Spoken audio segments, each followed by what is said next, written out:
Pourquoi aime-t-on Goku? Ou plutôt devrais-je dire, pourquoi j'aime Goku? なんだこの木は。とんでもない木が遠くから近づいてくる。本当だ。すごいけど懐かしい木。間違いない。感じる。奴しかいない。孫悟空だ。 Au-delà du fait qu'il ait bercé mon enfance, si j'aime Goku, ce n'est pas seulement parce qu'il est puissant, mais bel et bien pour son caractère ainsi que son évolution. Souvenez-vous de la première fois où on a vu Goku. Le mec était totalement perdu lorsqu'il a vu Bulma. Le seul être humain qu'il avait connu avant de rencontrer la jeune fille, c'était bien son grand-père. Et lorsque celui-ci est mort, la vie de Goku ne se résumait qu'à chasser, se battre et manger. En bref, Goku est le personnage principal typique d'un shonen. Il est complètement innocent, mais on pourrait même dire stupide dans son cas. Le mec n'a pas de parents. Et il a un objectif commun avec Bulma, qui est de rassembler les 7 Dragon Ball. Et tout au long de son histoire, Goku n'a jamais été un personnage qui est tué par plaisir. S'il en venait à se battre avec quelqu'un, c'était surtout pour protéger les siens, protéger ceux avec qui il avait tissé des liens.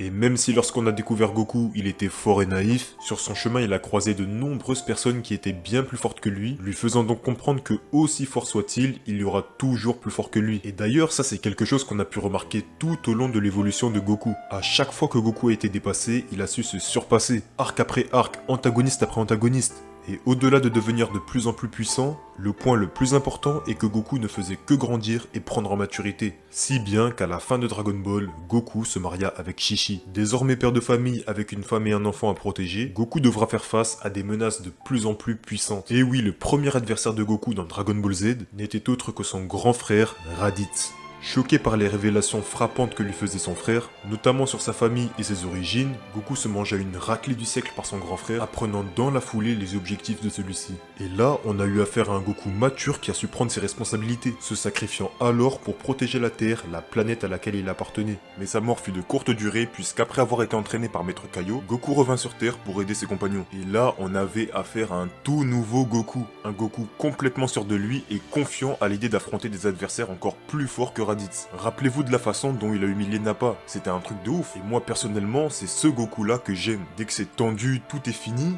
il y a Goku qui arrive comme un dernier espoir. Et à chaque fois qu'il revient, c'est incroyable.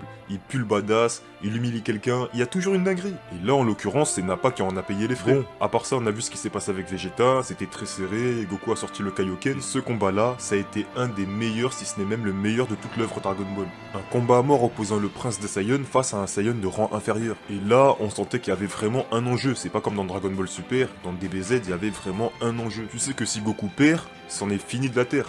À la fin du combat, personne n'a gagné, quoique Krillin pouvait achever Vegeta, sauf qu'à ce moment-là, Goku a fait un choix qu'il n'aurait jamais cru aussi crucial, épargner Vegeta. En gros là, si Goku n'avait pas épargné Vegeta, Dragon Ball ne serait pas pareil du tout. D'ailleurs, je pourrais même dire que Dragon Ball ne serait pas Dragon Ball, et sûrement, la licence n'aurait jamais eu autant de succès. Je dis pas que Dragon Ball n'aurait pas eu de succès, mais le succès aurait été bien moins grand sans Vegeta, parce que c'est quand même un personnage crucial qui a apporté énormément au scénario et à l'œuvre, et surtout Vegeta a une énorme fanbase, il y a beaucoup de gens qui sont fans de Vegeta.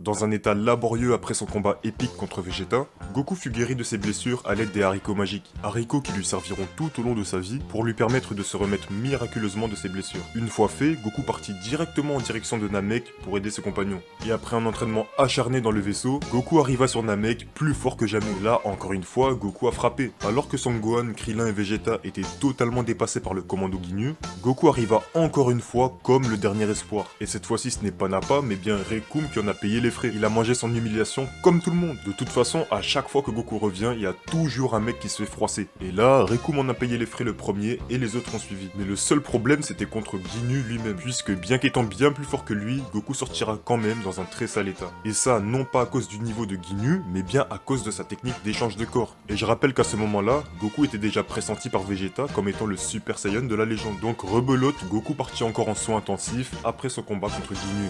Et alors que Vegeta, Gohan, Krillin Krillin et même Piccolo faisaient face au grand tyran Freezer, Goku revint encore une fois plus fort que jamais, bénéficiant évidemment du Zenkai. Pour ceux qui savent pas ce que c'est, le Zenkai c'est un boost pour les Saiyans. En gros, à chaque fois qu'ils frôlent la mort et qu'ils sont dans un très sale état, dès qu'ils sont guéris, ils reviennent encore plus forts que jamais. Donc là, contre Freezer, Goku a bien bénéficié du Zenkai. Et là où Krillin et Gohan se sont fait martyriser, Piccolo a dansé, et Vegeta a servi de punching ball, Goku a fait son entrée sûrement la plus badass de tous les temps. Encore une fois, il y a des enjeux de malade et une pression folle sur ses épaules, mais encore une fois, Goku va prendre ses responsabilités et cette fois-ci affronter le grand tyran Freezer. Le tyran qui avait autrefois détruit son peuple et sa planète. Et même si Goku s'en fout un peu de savoir d'où il vient, qui sont ses ancêtres et tout ça, il va quand même malaxer Freezer. En tout cas, ça c'est ce qu'il aurait voulu, mais le combat sera totalement différent. Et même si le combat sera beaucoup plus serré qu'avec Vegeta, Gohan, Piccolo et Krillin, Freezer gardait quand même l'avantage sur Goku. Mais ça, jusqu'à ce moment où Goku pensait en avoir fini avec Freezer, le tyran fit littéralement exploser Krillin, qui était à ce moment-là le meilleur ami de Goku.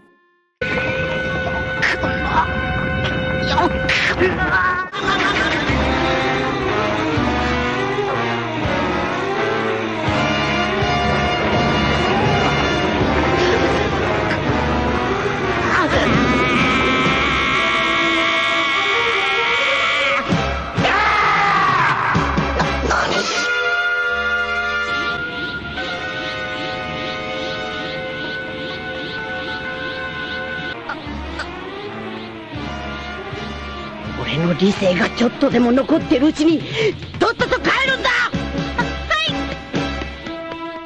Après cette scène culte et légendaire de l'œuvre Dragon Ball, Goku s'éleva à un tout autre niveau puisqu'à ce moment-là, il devint littéralement le Super Saiyan de la légende. Après, on a vu ce qui s'est passé, c'était un lavage intensif de la part de Goku. Mais ça, jusqu'à ce que Freezer passe en full power. Donc là, le combat était un peu plus serré, c'est vrai, mais Goku gardait quand même un avantage. Et au moment où il prit un avantage considérable sur Freezer, Goku, malgré la rage qu'il éprouvait envers Freezer, décida tout de même d'épargner celui-ci. Mais malheureusement, Freezer n'avait pas retenu la leçon. Et c'est après avoir achevé Freezer que Goku partit en direction du vaisseau pour quitter la planète au plus vite. Donc là, soyons francs, à partir de l'arc Namek, tout Dragon Ball a pris un nouveau tournant. Premièrement avec l'apparition du Super Saiyan, sans oublier le Super Saiyan Daini Dankai, Daisan Dankai, et bien évidemment le Full Power. Et honnêtement, à part Goku, qui aurait pu penser qu'il y aurait un stade au-dessus du Super Saiyajin? Là où tout le monde pensait que c'était le stade ultime d'un Saiyan, Goku a encore une fois fait preuve d'une grande intelligence. Oui, c'est pas pareil, quand tu sais qu'il y a un stade au-dessus du Super Saiyan, tu peux t'entraîner pour pouvoir atteindre ce niveau. Mais quand tu penses avoir atteint le plus haut niveau, il faut vraiment être un visionnaire et avoir une créativité de ouf pour pouvoir penser à atteindre un niveau supérieur. Et encore une fois, le seul personnage capable d'imaginer une chose pareille, c'était Goku. Et ça, que ce soit avec les différents stades du Super Saiyan, ou bien même le Super Saiyan 2 ainsi que le Super Saiyan 3. Durant toute l'œuvre Dragon Ball, que ce soit dans Dragon Ball Z ou même Dragon Ball GT, Goku n'a cessé de faire preuve de créativité. Et oui, vous avez sûrement remarqué que j'ai pas cité le Goku de Dragon Ball Super, mais ça tout simplement parce que ce n'est pas le Goku que j'aime. Il a certes fait preuve de créativité à plusieurs reprises, mais niveau maturité, prestance et attitude, ça n'a rien à voir avec celui de DBGT ou DBZ. Dans DBZ, on a des ennemis puissants qui arrivent, Goku doit se surpasser et vaincre l'ennemi. Très souvent, il n'a pas réussi à gagner tout seul, que ce soit contre Vegeta, Ginyu, Cell ou bien même Majin Buu, Goku n'a pas gagné tout seul. À chaque fois, il a eu besoin de l'aide de ses amis, mais malgré tout, ça n'enlève rien à la prestance du personnage. À chaque fois qu'il revient, alors que tout le monde est en PLS, tu sais très bien que ça va péter. Et pourtant, comme on l'a dit, c'est pas toujours lui qui termine l'adversaire. Contre Vegeta, c'est Krillin qui aurait pu l'achever. Quand Freezer est revenu sur Terre avec son père, c'est Trunks qui s'en est occupé et qui l'a découpé en morceaux. Contre Cell, Goku s'est sacrifié en vain, et c'est Gohan qui a terminé l'ennemi avec ses compagnons. Et enfin, contre Majin Buu, Goku a eu besoin de Vegeta, Gros Buu, Monsieur Satan, la planète Terre, mais surtout les Dragon Ball. Donc même si Goku a besoin de ses coéquipiers pour gagner, on sait très bien que sans lui, la victoire est impossible. Et c'est en grande partie cette réalité qui faisait le charme de Dragon Ball. Et c'est aussi ça qui a fait que la plupart d'entre nous aiment autant Goku. Et justement, c'est l'absence de ces choses qui fait que Dragon Ball Super n'est pas aussi bien que Dragon Ball. Le Goku de DBZ nous a fait vibrer, il nous a appris des valeurs qui ont contribué à la construction de notre caractère, en tout cas pour certains d'entre nous. Et aussi, s'il y a quelque chose que j'aime énormément chez Goku, c'est sa capacité à tendre la main à l'adversaire. Là où énormément de personnes n'auraient pas pardonné et auraient profité pour achever l'adversaire, quand ils parviennent à prendre le dessus, Goku lui a de nombreuses reprises à chercher à pardonner à l'adversaire, à lui tendre la main pour qu'il puisse le rejoindre. Et ça, on l'a vu tout au long de sa vie. Piccolo, Yamcha, Vegeta, Freezer, Su Shenron, tous ces personnages ont été confrontés à Goku. Et même lorsqu'il a affaire à de petits adversaires, il leur dit toujours « fuis tant qu'il en a encore temps ». Et pourtant, lorsqu'il sait que rien ne va changer découragé et que l'adversaire est trop buté sur ses idées, il n'hésite pas à en finir pour de bon pour protéger l'univers entier. Et à la fin de DBGT, qui marquera d'ailleurs la fin de son évolution, Goku disparaîtra avec les Dragon Ball, marquant ainsi la fin de celle-ci. La fin de cette boule de cristal qui permettait l'accomplissement de miracles. Et à la fin de la série, qu'est-ce que Goku a compris? Ce qu'il a compris, c'est que les Dragon Ball devaient être utilisés exceptionnellement. D'ailleurs, comme le vieux Kaioshin l'a dit, c'est pour cette raison que les Dragon Ball ont été cédés au peuple Namek. Et à la fin de Dragon Ball GT, on a compris que l'utilisation excessive des Dragon Ball avait mené à l'apparition des dragons maléfiques. Puisqu'en réalité, seuls les membres de cette planète disposaient d'une sagesse assez grande pour ne pas abuser de ces dernières. Alors pour éviter que d'autres ennemis puissants viennent envahir le monde, Goku a décidé de partir avec les Dragon Ball, devenant alors le gardien de celle-ci.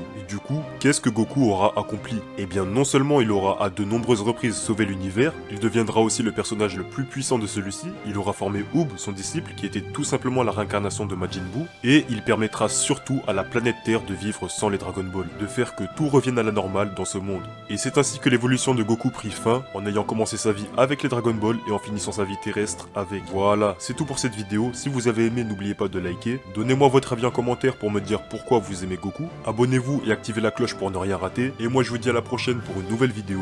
Sayonara. さっきは悪口言って悪かったな。許してくれ。おめえの実力を知りたかったんだ。ああしねえと本気出しそうになかったからな。やっぱおめえはオラが思った通りのやつだった。さすがだ、すげえよ。